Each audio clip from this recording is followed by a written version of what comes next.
Salut, j'espère que ta vie rock la place. Aujourd'hui, je te parle d'un film qui est sorti assez récemment. Il est sorti au cinéma, dans quelques cinémas du moins. Je pense que c'était il y a 5 6 mois à peu près. Il est sorti en DVD Blu-ray il y a à peine un mois, slash un mois et demi, 2 mois. C'est le film d'horreur X. Donc le film X est écrit et réalisé par Ty West. Ty West est un réalisateur qui, normalement, est soit adoré ou détesté. Ça dépend vraiment des gens qui regardent ses films. Il y a vraiment, surtout quand on va sur Internet, les opinions sont vraiment aussi carrées que ça.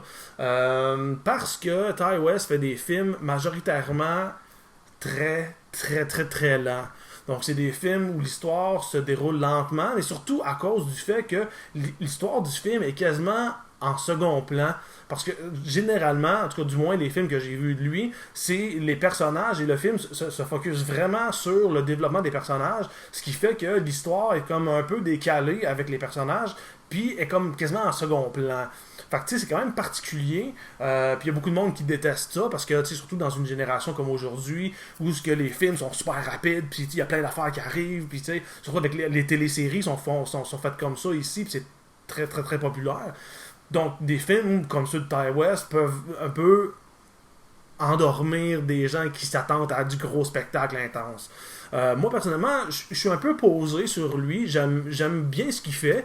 Je suis pas de là à adorer exactement tout ce qu'il fait intensément, mais j'apprécie vraiment sa touche. Ce que j'aime particulièrement, c'est que dans chaque film, il essaye de toucher à un style un peu différent d'horreur, mais on reconnaît toujours sa touche personnelle. Ça, c'est quelque chose que j'ai toujours apprécié des réalisateurs. Donc, des films comme le film qui le fait pogner, généralement, c'est The House of the Devil, qui est un excellent film, ainsi que The Innkeepers, que j'ai beaucoup aimé également. Mais Innkeepers est un bon exemple, justement, puisque c'est un film de de hôtel hanté. Et il y a il y a pas vraiment de fantômes dans le film, il y a quelques jumpscares, mais la majorité du film, c'est comme les gens qui sont là pour la dernière soirée avant la fermeture, puis on focus vraiment sur eux autres, fait que il y a pas énormément genre d'intensité au film. Moi, j'ai aimé ça particulièrement. Mais c'est ça. C'est pas tout le monde qui a aimé ça. X, je dirais qu'en généralement, le film a eu de très bonnes critiques, mais il y a beaucoup de monde qui ont... En tout cas, il va y avoir des spoilers dans cette conversation-là. X met en vedette Mia Goth, que j'ai connu seulement parce qu'elle a joué dans le film Nymphomaniac de Lars von Trier, que j'avais trouvé déjà pas très bon, surtout quand tu compares à ses autres films. Lars von Trier fait des super bons films. Et également Jenna Ortega, que j'avais vu dans Scream, qui est en fait le Scream 5, mais qui n'ont pas appelé Scream 5 parce que des raisons. Fait que c'est pas mal les deux que je connais. Je sais qu'il y a une fille qui s'appelle Brittany Snow qui jouait dans Pitch Perfect puis Airspray. Personnellement, j'ai pas vu aucun de ces deux films-là, donc je peux pas vraiment commenter. Mais voilà pour les acteurs. Le film, en fait... Bon, pourquoi le film s'appelle X? Tout d'abord, c'est que c'est une raison qui est comme importante, en même temps pas si importante que ça. Mais en tout cas, c'est que aux États-Unis, le film se passe dans les années 70, et dans les années 70 aux États-Unis, il y avait la MPAA qui est là encore aujourd'hui, qui est comme l'espèce d'organisation qui met les cotes sur les films, donc 13 ans et plus, 16 ans et plus, tous ces trucs-là. C'est des gens que j'apprécie pas beaucoup, mais bon. Puis eux autres, c'est que dans les années 70, il y avait le rating X. Et ce rating-là, c'était tous les films, tu sais, qui a comme trop de violence ou qui a trop d'érotisme dans le film, ben ils émettaient X. Puis, dans le fond, eux autres, ils regardaient même pas ceux-là. Ils faisaient juste aller au cinéma avec la cote X, puis les gens savaient que c'était des films qui étaient, tu sais, pour adultes, tu sais, donc très violents ou très weirdo, donc des trucs comme ça. Fait que vu qu'ils regardaient pas, ben les gens ont commencé à profiter un peu du système et l'industrie pornographique a utilisé ça pour classer leur film X, comme ça leur film pouvait être diffusé dans les salles de cinéma et ils pouvaient faire donc plus d'argent. Fait que sais, le film s'appelle X pour ça, parce que le film raconte l'histoire de ce personnage-là, s'appelle Maxine, je pense. C'est pas marqué, mais je pense qu'elle s'appelle Maxine. Puis elle veut devenir une actrice pornographique. Et donc, elle, avec un cinéaste, un caméraman, une soundwoman, puis une équipe, ils s'en vont à une place pour tourner leur film porno qui veulent rater X pour qu'ils passent dans les cinémas, et elle veut devenir une grande star. Donc, le cinéaste décide de louer une espèce de cabane qui est sur le terrain d'un vieux fermier qui habite avec sa femme. Puis tu sais que ça avait l'air très beau, mais tu sais, il avait même pas vu genre de quoi ça avait l'air, fait qu'il a loué ça par téléphone comme ça se faisait dans les années 70. Et ils s'en vont là, puis le vieux monsieur au départ, on voit qu'il est très rigide, très strict. Puis dans le fond, il leur dit genre je veux pas de bruit, je veux pas d'alcool, je veux pas de fête, je veux pas rien. Puis tu sais, fait que eux autres, ils leur ont pas dit ce qu'ils allaient faire là, bien évidemment. Puis ils disent non, c'est correct, c'est pas failli, pas de problème. Et ils tournent quand même leur film à cet endroit-là. Et il y a des gens qui commencent à mourir sur le tournage, un par un, ils disparaissent et il y a un tueur dans les parages. Donc je pense que j'ai dit au début qu'il allait avoir des spoilers. Il va y avoir des spoilers, bien évidemment. Bon, le film. Tu sais, justement, moi, la phase que j'aimais beaucoup de Ty West, la phase, ben, tu sais, le truc que j'aime beaucoup, c'est ces personnages, justement, normalement, ces personnages sont très, très, très forts, ou du moins, tu sais, vraiment intéressants. Dans X, j'ai trouvé que c'était comme une lacune.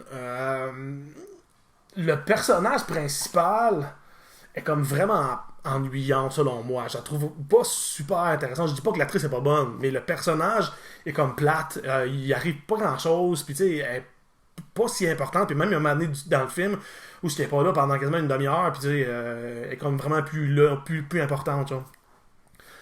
Il y a des personnages qui sont le fun par contre, comme le caméraman, il sort avec la fille qui fait le son, et la fille qui fait le son, c'est une femme qui est très religieuse, donc elle est très prude, et elle est comme mal à l'aise sur le tournage, puis le caméraman, lui, il veut faire de l'art, fait que lui, il a des grands idéaux, et plus le film avance, plus la fille, elle se met parce qu'il filme les scènes de porno, fait qu'elle elle voit ça, puis de plus en plus elle a l'air de vouloir, tu sais, d'être intéressée par ça, puis elle pose des questions, puis à un moment donné elle décide de faire partie du film et d'être une actrice dans le film. Puis là ça fait vraiment un conflit parce que le caméraman n'est vraiment pas d'accord, puis ça crée une tension qui est comme vraiment vraiment malaisante, mais tu sais c'est ce qu'il voulait, le réalisateur, c'est ça que ça voulait, puis j'ai vraiment trouvé ça efficace, mais c'est que ces personnages-là, c'est des personnages quasiment secondaires, puis ils sont pas comme justement les upfront, fait que c'est comme les personnages plus intéressants, c'est comme dans le groupe de jeunes, c'est ceux qui sont comme un peu sideline, fait que j'ai trouvé ça étrange un peu, mais j'ai quand même trouvé ça intéressant, au moins cette partie-là, je trouvais que c'était quand même cool.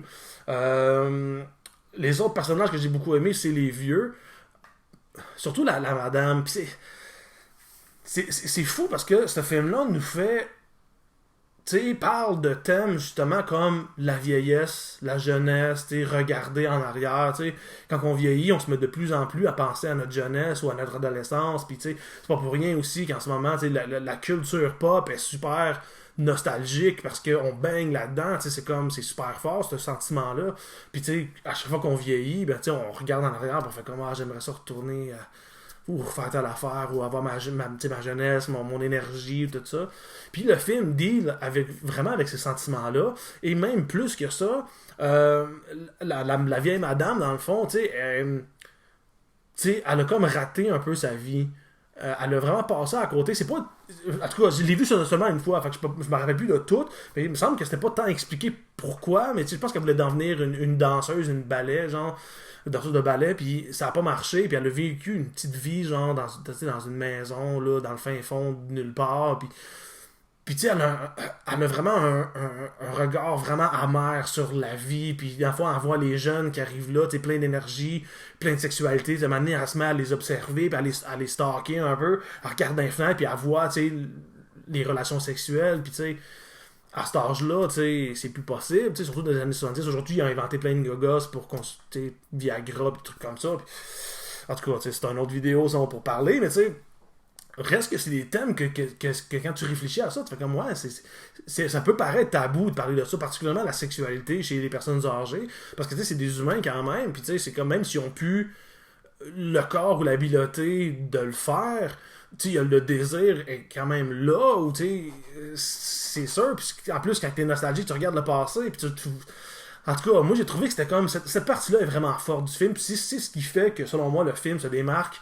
Et pourquoi j'en parle aujourd'hui? Parce que je trouve vraiment que c'est une réflexion à faire. Puis c'est efficace. Dans le film, je trouve vraiment que c'est bien exploité.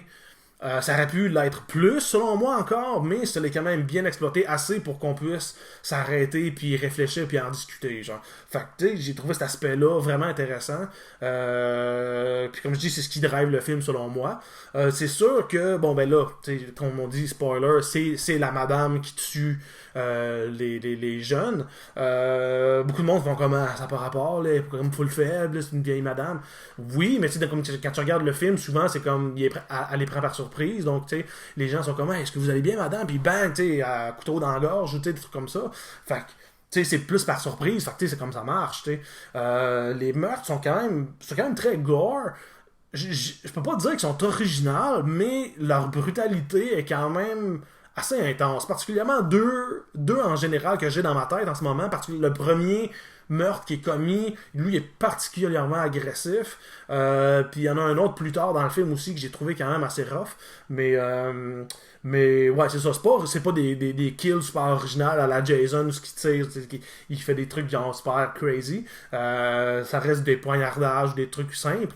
Mais il y en a un que j'ai trouvé un peu tiré par les... Ben, pas tiré par les cheveux, mais tu sais... Ouais, j'ai trouvé moyen, mettons. Mais le film est vraiment intéressant quand même pour la psychologie des personnages. Encore là, le personnage principal est plate un peu, puis on s'en fout. Puis oui, à la fin, il y a comme une espèce de...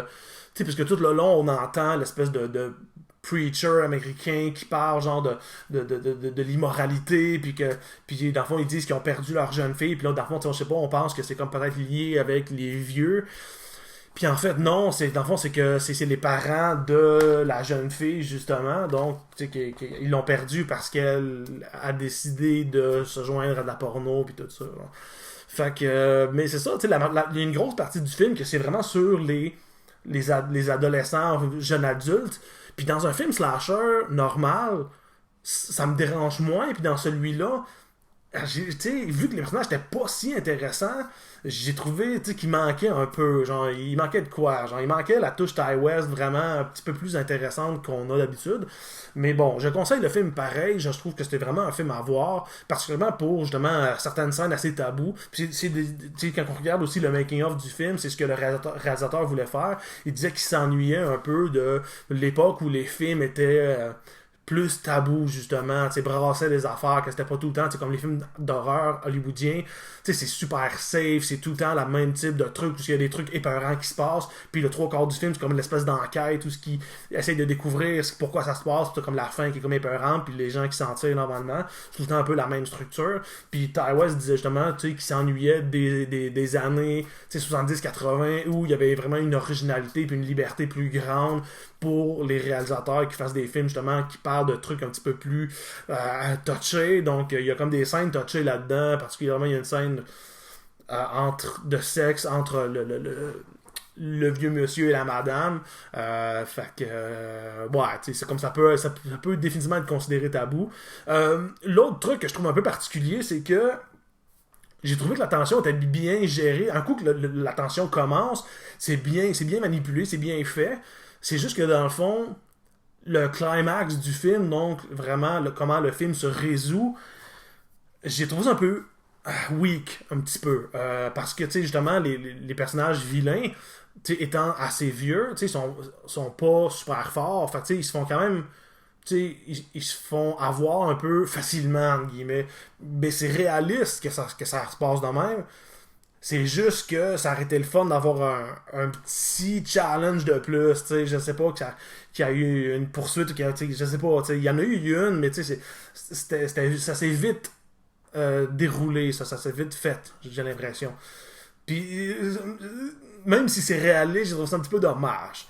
Mais, tu sais, quand même, comme je dis, overall, je trouve que c'est un film à regarder quand même. Je vous le conseille. Et sur ces belles paroles, ben, je vous dis rock and roll! Ouh, rock and roll!